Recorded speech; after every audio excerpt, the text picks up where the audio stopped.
Good morning friends and welcome back to the channel. সকাল সকাল ছাদে চলে এসেছি, আর ছাদে থেকে তোমাদেরকে দেখাচ্ছি যে আজকের আকাশটা কত সুন্দর, মানে সকালের আকাশটা। তারপরে কিন্তু রোদ উঠে গেছিল। এখন চলছে পটল আর আলু দিয়ে ভাজা, ডাল রুটি দিয়ে, আর এখানে অল্প সয়াবিন ছিল, সেটাকে আমি চিলি সয়াবিন করে নিয়েছি। সবজি কাটিনি, কাটতে বসবো।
সবজি তো কাটা হয়ে গেছে, আলু পটল ডাঁটা দিয়ে একটা চচ্চড়ি হবে, এখানে শাক ভাজা হবে, পটলটা সেদ্ধ করব, আর কচু আর পুঁই শাক দিয়ে তরকারি হবে। কচুগুলো কিন্তু নিচে পড়ে গেছে। আর প্রেশার কুকারে ডাল সেদ্ধ করে নিয়েছি, আর হাঁড়িতে তো ভাত হচ্ছে, তো সবাই জানো। তো চলো দেখতে থাকো।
তো দেখো মাছটা ভালো করে ধুয়ে নিয়েছি।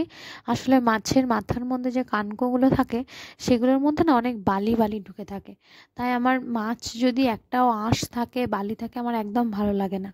তাই জন্য আমি ভালো করে মাছটাকে ধুয়ে নিলাম। মাছটাকে ধুয়ে নিয়ে কড়াইয়ে তেলটা আগেই কিন্তু আমি গরম করতে বসিয়ে রেখেছিলাম।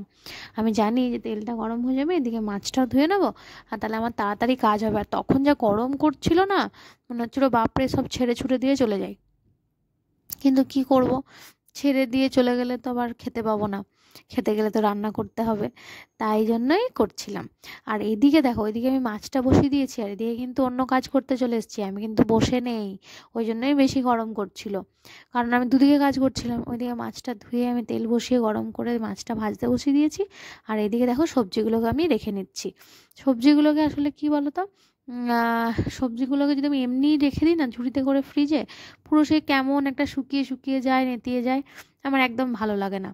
তাই জন্য সবজিগুলোকে একটা প্লাস্টিকের মধ্যে ভরে আর ফ্রিজের মধ্যে গুছিয়ে রেখে দেবো। আর মাছটা যেহেতু সবজিগুলোর সঙ্গে আনেনি, আর সবজিগুলো মোটামুটি এমন কিছু সবজি নেই, বেশি অল্প স্বল্প সবজি ছিল, আর কচুটা তো আমি ফ্রিজে রাখবো না, তাই আমি ধুলাম না, এমনি রেখে দিয়েছি। নাহলে অন্যদিন কিন্তু সবজি আমি বড় ঝুড়িতে করে ধুয়ে তারপর রাখি। যাই হোক, আজকে দেরিও হয়ে গেছিলো। আর এদিকে দেখো মৌসুম্বি আর বড় বড় আম এনেছে শ্বশুরমশাই, ওইগুলোকে আমি ভাতের সময় কেটেও ছিলাম দুটো। মৌসুম্বিগুলো এই একদম বিগ সাইজ। আর এদিকে আমি কি করছি দেখো, ওইদিকে তোমার ওটা হলো, তার সঙ্গে আমাকে আবার চাটনিও বানাতে হবে। তাই জন্য চাটনির জন্য কেটে নিচ্ছিলাম আমড়াগুলোকে কেটে নিয়ে একদিকে মাছ ভাজা হচ্ছে আর একদিকে আমড়ার চাটনিও আমি বসিয়ে দিয়েছি। আর দেখো সব সবজি টবজি কেটে নিয়ে তারপরে এখানটা আবার পরিষ্কার করে নিয়েছি, এখানটা নোংরা হয়ে গেছিলো, তাই এখানটা পরিষ্কার করে সঙ্গে সঙ্গে মুছেও নিলাম। তাই তোমাদের সঙ্গে এটা শেয়ার করলাম। তো তোমাদের ব্লগটা কেমন লাগছে জানিও কিন্তু। অনেকেই কিন্তু আমাকে কমেন্ট করছে যে ব্লগ ভালো হচ্ছে, তাই জন্য খুব ভালোও লাগছে জানো তো ব্লগ করতে। তো যাই হোক, যারা আমার ব্লগ দেখছো, যাদের ভালো লাগছে, তাদের আমার ব্লগে থাকার জন্য, আমাকে সাপোর্ট করার জন্য অসংখ্য ধন্যবাদ। এমনি করেই আমার পাশে থেকো আর আমার ব্লগ দেখতে থাকো।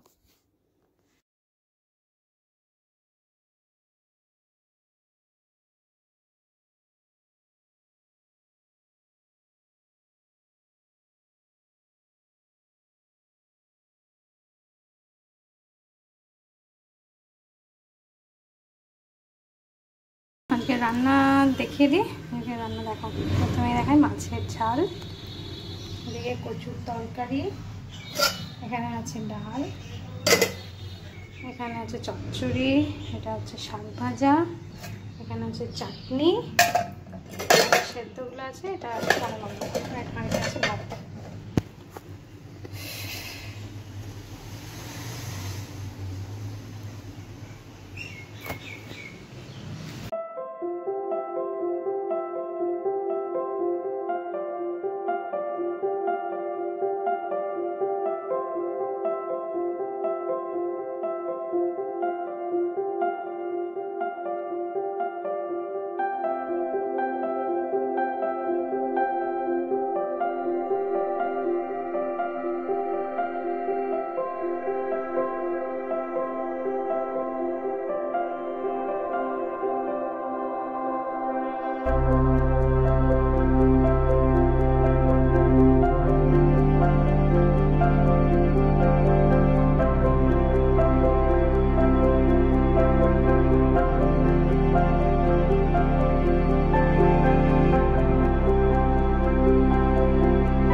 চলো চলো,